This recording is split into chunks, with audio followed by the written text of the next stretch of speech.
साथियों ये भी आपको समझना पड़ेगा कि इस तरह के त्योहार आपको कहाँ लेकर जा रहे हैं। और साथियों मैं कुछ वीडियो भी आपको दिखाना चाहूंगी और आप देखिए कि ये कौन सी संस्कृति को मानने वाले लोग हैं, ये कौन लोग हैं जो लगातार बात करते हैं हिंदू राष्ट्र की। क्या हिंदू राष्ट्र या इनका जो सनातनी, जिसको आज ये चिल्ला रहे हैं, सनातन का मतलब पता नहीं है इनको, लेकिन बार बार ये सनातनी सनातनी, क्योंकि जब से इनको पता चला कि हिंदू शब्द एक गाली है तो इन्होंने अपने आप को हिंदू कहना बंद कर दिया और अब ये सनातनी सनातनी चिल्लाने लगे।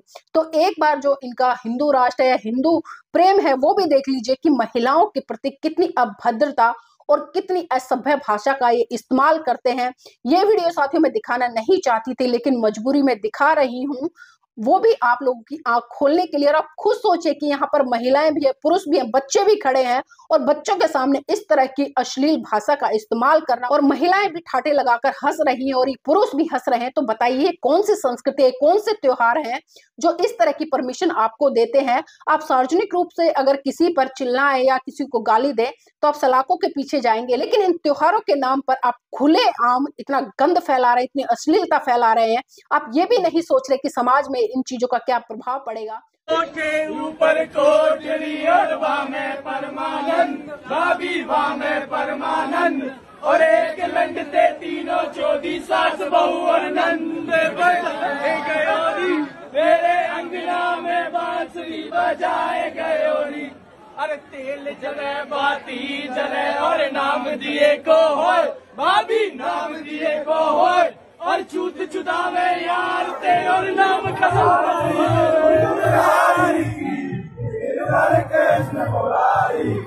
पड़ने लगी थोड़ी थोड़ी ठंड, पड़ने लगी थोड़ी थोड़ी ठंड, खड़े हुए सब मर्दन के लंड, खड़े हुए सब मर्दन के लंड, कुपते हुई चूत बिचारी की आरती कंठ में आई।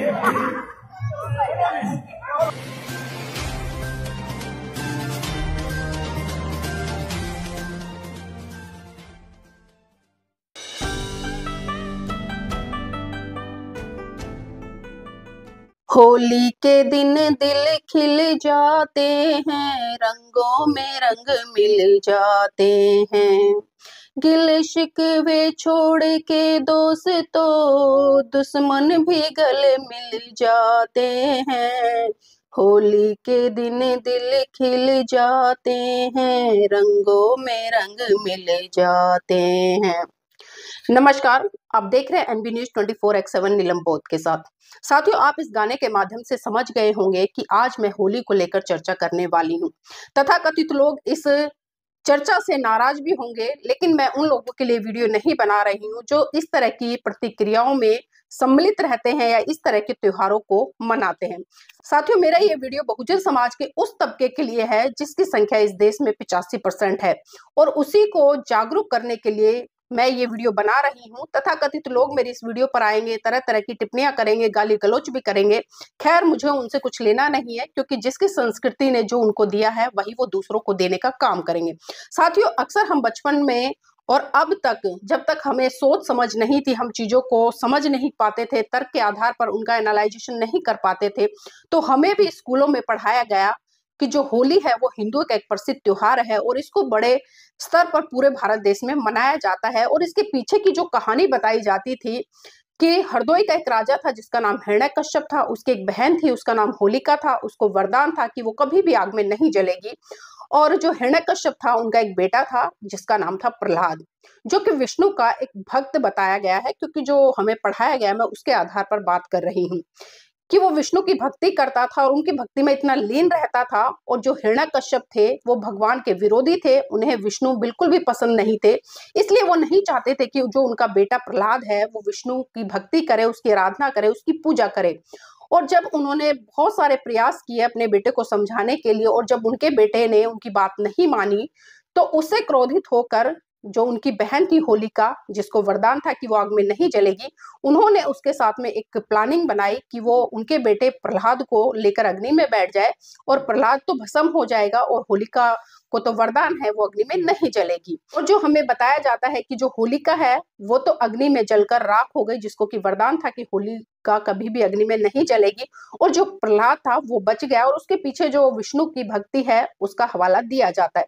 लेकिन मैं बहुजन समाज के तमाम लोगों को और उन लोगों की भी आंखें खोलने का प्रयास करूंगी जो लोग कहीं ना कहीं समाज में इस तरह की गलत भ्रांतियां फैलाते हैं या इस तरह की कथा कहानियों को स्कूलों में सिलेबस के माध्यम से पढ़ाते हैं। साथियों, उत्तर प्रदेश में बहुत सारे जिले हैं, उसी में से एक जिला है हरदोई। जी हाँ, इसका नाम पहले था हरिद्रोही, यानी कि ईश्वर का विरोध करने वाला। और जो राजा हिरण्यकश्यप था वो ईश्वर का सख्त विरोधी था। वो तथाकथित काल्पनिक कहानियों में कभी नहीं आता था और जो सत्य होता था उसी पर विश्वास करता था। जब आर्यन लोग यहाँ पर आए और उन्होंने देखा कि ये तो ईश्वर का विरोध करता है, तो उन्होंने उनके खिलाफ मुहिम छोड़ दी। लेकिन जब जो आर्यन यानी कि ब्राह्मणवादी व्यवस्था के जो लोग थे, जब इनका वश हिरण्यकश्यप पर नहीं चला, तो उन्होंने अपना शिकार उनके बेटे प्रहलाद को बनाया और धीरे धीरे उसको अपनी संगत में लाना शुरू किया और उसको नशे जैसी चीजें और भी तमाम तरह की बुरी आदतों में उन्होंने उसको डाल दिया। और जब हिरण्यकश्यप को इस बात का पता चला तो उन्होंने अपने पुत्र को समझाने का बहुत प्रयास किया, लेकिन जब पुत्र नहीं समझा और जब वो मनुवादी लोगों के ग्रस्त में पूरी तरह से आ गया, नशे का सेवन करने लगा, व्यभिचार करने लगा, तमाम तरह की ऐसी जो प्रमादी चीजें थी उनका अपने जीवन में अपने व्यवहार में उनको उतारने लगा, तो हिरण्यकश्यप बहुत ज्यादा नाराज हुए और इसी चीज से उन्होंने उनको चेतावनी दी कि चाहे तो प्रहलाद तुम सुधर जाओ, नहीं तो घर से निकल जाओ। और साथियों, यही घटनाक्रम रहा कि प्रहलाद सुधरा नहीं और दिन ब दिन वो उसकी संगत और ज्यादा खराब होती रही। और इसी चीज से क्रोधित होकर हिरण्यकश्यप ने अपने पुत्र प्रहलाद को घर से बाहर निकाल दिया। साथियों, कहानी यहीं से शुरू होती है। अब तो जो मनुवादी व्यवस्था के लोग थे उनको खुला मौका मिल गया हिरण्यकश्यप को और बुरी लतों में ले जाने का। और धीरे धीरे जैसे जैसे समय बीतता गया, हिरण्यकश्यप एक के बाद एक उसमें तमाम बुराइयां पनप गई। और एक समय ऐसा आया कि जब हिरण्यकश्यप की जो बहन है होलिका, उसका विवाह होना सुनिश्चित हुआ और पूरे गांव में खबर ये फैल गई कि हिरण्यकश्यप की बहन होलिका है, उसका विवाह है। तो तमाम रिश्तेदारों, गांव के लोगों को बुलाया गया। लेकिन जो बुआ है, क्योंकि प्रहलाद की बुआ है और बुआ भतीजे का प्यार आप समझ सकते हैं कि घनिष्ठता होती है, तो बुआ को कहीं ना कहीं पीड़ा हुई कि सभी मेरे विवाह में सम्मिलित होंगे लेकिन मेरा इकलौता भतीजा प्रहलाद मेरे विवाह में सम्मिलित नहीं होगा। तो इस बात का उन्हें मलाल था, तो उन्होंने अपने भाई से आग्रह किया, अपनी भाभी से आग्रह किया। तो उनके भाई ने कहा कि मैं तो नहीं जाऊंगा, तुम जा सकते हो उसे बुलाने, तो चली जाओ। तो उसके बाद होलिका अपने भतीजे को ढूंढते ढूंढते इधर उधर जाती है और जब वो गांव के आसपास के लोगों से पूछती है तो पता चलता है कि उसका भतीजा बाहर गांव की तरफ खेल रहा है लोगों के साथ में। और साथ ही जब होलिका गांव के बाहर पहुंची तो अंधेरा धीरे धीरे बढ़ रहा था। और साथ ही जब होलिका गांव के बाहर पहुंची तो धीरे धीरे अंधेरा छा गया था। और जब वो वहां पर पहुंची, उसने देखा कि उसका भतीजा नशे की हालत में पड़ा है, तो उसने उसको उठाने का प्रयास किया। लेकिन तथाकथित जो प्रहलाद के दोस्त थे, जो कि बुरी हालत में थे नशे की में, उन्होंने उस समय का फायदा उठाया और जो प्रहलाद की बुआ थी होलिका, उसके साथ में उन्होंने व्यभिचार किया और उसके बाद में उसको साथियों वहीं पर जिंदा जला दिया। और उसके बाद वो वहां से भाग गए और सारा का सारा इल्जाम एक तरह से प्रहलाद के ऊपर मढ़ दिया। और जब सुबह हुई तो जब ये खबर चारों तरफ फैल गई और जब हिरण्यकश्यप को सच्चाई का पता चला तो उन्होंने उन सभी ब्राह्मणों को पकड़ के गधे पे बिठाया, उनका काला मुंह किया और पूरा जो जिला था हरदोई उसके चक्कर कटवाए। तो साथ ही यहीं से एक क्रांति पे प्रतिक्रांति होती है कि इन मनुवादी लोगों ने अपनी जो बेइज्जती थी उन्होंने उसका बदला लेने के लिए रंग गुलाल तरह तरह के उस दिन आडंबर कर दिए और ढोल लंगाड़े बजा दिए। और जो बहुजन समाज की बेटी थी होलिका, उसकी शहादत को और उसके बाद ब्राह्मणवादी लोगों ने एक प्रपंच रचा और उसी के तहत उन्होंने ढोल लंगाड़े, रंग गुलाल, मिठाइयां और अन्य तरह के पकवान बनाकर इसको होलिका का नाम दे दिया और इसको मनाना शुरू कर दिया। लेकिन साथियों, बात यहीं पर नहीं रुकती और तब से लेकर आज तक लोग होलिका दहन करते आए हैं, सोचते नहीं, विचार नहीं करते हैं। और जो इन धर्म ग्रंथों के ठेकेदारों ने जो काल्पनिक कहानियां लिख दी, उसके पीछे आज पूरा भारत देश कहीं ना कहीं भाग रहा है। और वो होलिका को जिस तरह से दहन करता है, जिस तरह से होलिका का ये त्योहार मनाता है, ये आप सभी जानते हैं कि इसके पीछे मंशा क्या है। लेकिन साथियों, अब एक सवाल खड़ा होता है कि हम अक्सर देखते हैं कि आग में हम किसी भी वस्तु को डालें तो वो उसमें जलकर राख हो जाती है, चाहे वो कोई भी वस्तु क्यों ना हो। और यहाँ पर होलिका है, एक मनुष्य है, प्रहलाद है, वो भी एक मनुष्य है दोनों की प्रवृत्ति एक सी है। अगर उनको एक साथ आग में बिठाया जाए या डाला जाए तो स्वाभाविक सी बात है, क्योंकि अग्नि का काम है जलाना, तो वो दोनों को जलाकर भस्म करेंगी। ऐसा कभी नहीं हो सकता कि एक बच जाए और एक जलकर राख हो जाए। ये आपको सोचना पड़ेगा। आप पढ़ते हैं और विज्ञान अच्छे से जानते हैं, तो मुझे ज्यादा कहने की जरूरत नहीं है। लेकिन साथियों, हम देखते हैं कि इस होली के त्योहार पर जितना हुड़दंग देखने को मिलता है, जितनी गाली गलौज देखने को मिलती है, जितनी नशे की हालत लोगों की देखने को मिलती है, ये भी एक सोचने वाली बात है। क्योंकि इस दिन देखती हूँ कि बहुत बड़ा तबका नशे की हालत में होता है, भांग पीता है, शराब पीता है, सिगरेट पीता है, चरस पीता है, गांजा पीता है, तमाम तरह के जो नशीले पदार्थों का सेवन करता है, और उसके बाद में समाज की बहन बेटियों की इज्जत पर हाथ डालता है। तरह तरह से गुलाल लगाने के नाम पर या रंग लगाने के नाम पर उनको तरह तरह से छूने का प्रयास करता है, जिसमें कि कहीं ना कहीं जो उनकी मानसिकता है वो भी झलकती है। और जिसको कि वो होली का नाम दे देते हैं कि होली है, बुरा ना मानो होली है, और इस तरह से होली होली करके वो बहन बेटियों की इज्जत पर हाथ डालते हैं और नशे का हवाला भी देते हैं कि भाई नशे में था, कोई गलती हो गई हो तो माफ करना। तो इसी से आप समझ सकते हैं कि ये लोग क्या कर रहे हैं और क्या नहीं कर रहे हैं। और जो लोग जुआ खेलते हैं पूरा दिन बैठकर नशे की हालत में, सुबह उठ जाएंगे, पूरा कीचड़, मतलब इतना गंद मचाते हैं इस दिन, आप सोच भी नहीं सकते। और अभी जिस तरह से आपने देखा होगा उत्तर प्रदेश के संभल में जो घटना घटी थी, और उसके बाद में जो अनुज चौधरी है पुलिस अधिकारी, उसकी एक स्टेटमेंट आई कि जिन मुसलमानों को रंगों से नफरत है वो होली के दिन घरों से बाहर ना निकले। लेकिन एक सवाल तो बनता है इन तथाकथित लोगों से जो आज ये कह रहे हैं कि जिनको रंगों से नफरत है वो बाहर ना निकले, और जो 2 बजे तक का ऐलान किया है कि भाई 2 बजे के बाद ही जो मुसलमान लोग हैं वो जो जुम्मे की नमाज है उसको पढ़ने के लिए निकले। और यहाँ तक कह डाला कि होली तो साल में एक दिन आता है, चाहे योगी आदित्यनाथ ने कहा हो या तमाम भारतीय जनता पार्टी के नेताओं ने कहा हो या इस अनुज चौधरी जैसे दूषित मानसिकता के व्यक्ति ने कहा हो, होली तो साल में एक बार आता है, लेकिन जो रमजान है, जुम्मे की नमाज है, वो 52 दिन आती है। लेकिन साथियों, यही वो लोग हैं, जब कोई मुसलमान सड़कों पर नमाज पढ़ लेता है, फुटपाथ पर नमाज पढ़ता है, तो उस पर ये पुलिस, ये खाकी वर्दी वाले गुंडे एक तरह से लाठियां बरसाने का काम करते हैं।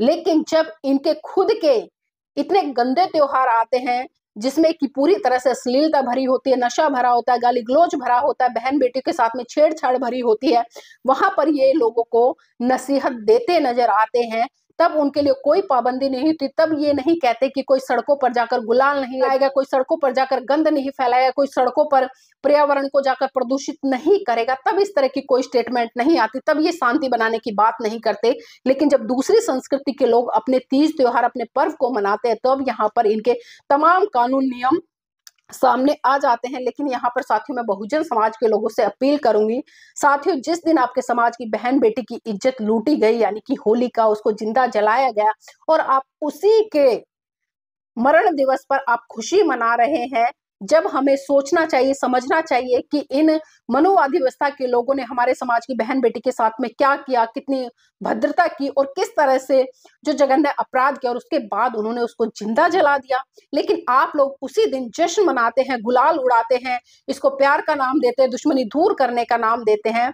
लेकिन मैं साथियों आपसे कहूंगी कि इस तरह के जो त्योहार है, त्योहार यानी कि तुम्हारी हार, और इस तरह के तमाम त्योहार इन मनुवादी लोगों ने गढ़ दिए हैं कि जब जब इनको हार प्राप्त हुई है, लेकिन उस हार का बदला लेने के लिए इन्होंने अपनी जीत हासिल कर ली है, और कुछ ना कुछ काल्पनिक इस तरह की कहानियां गढ़ दी हैं जिसमें कि आप सभी आज उलझ कर रह गए हैं। तो मैं समाज के लोगों से अपील करूंगी कि साथियों, इन मनुवादी व्यवस्था के लोगों के चंगुल से बाहर निकले, विज्ञान की तरफ बढ़े और अपने घर में शांति से रहें, और करना है तो अपने बच्चों को उस दिन पढ़ाएं लिखाएं, उनके साथ में चर्चा करें, और बाहर जो इस तरह के त्योहार हैं या इस तरह के जो गंदगी भरे कीचड़ फेंकना, नशा करना, बहन बेटियों के साथ में व्यभिचार करना, उनको छेड़ना, और फिर ये कहकर कहीं ना कहीं उनको पुलिस प्रशासन भी छोड़ देता है कि नशे की हालत में थे, होली थी, बुरा ना मानो होली थी, साल में एक त्योहार आता है। तो साथियों, ये भी आपको समझना पड़ेगा कि इस तरह के त्योहार आपको कहाँ लेकर जा रहे हैं। और साथियों, मैं कुछ वीडियो भी आपको दिखाना चाहूंगी, और आप देखिए कि ये कौन सी संस्कृति को मानने वाले लोग हैं, ये कौन लोग हैं जो लगातार बात करते हैं हिंदू राष्ट्र की। क्या हिंदू राष्ट्र या इनका जो सनातनी, जिसको आज ये चिल्ला रहे हैं, सनातन का मतलब पता नहीं है इनको, लेकिन बार बार ये सनातनी सनातनी, क्योंकि जब से इनको पता चला कि हिंदू शब्द एक गाली है, तो इन्होंने अपने आप को हिंदू कहना बंद कर दिया, और अब ये सनातनी सनातनी चिल्लाने लगे। तो एक बार जो इनका हिंदू राष्ट्र है या हिंदू प्रेम है वो भी देख लीजिए कि महिलाओं के प्रति कितनी अभद्रता और कितनी असभ्य भाषा का ये इस्तेमाल करते हैं।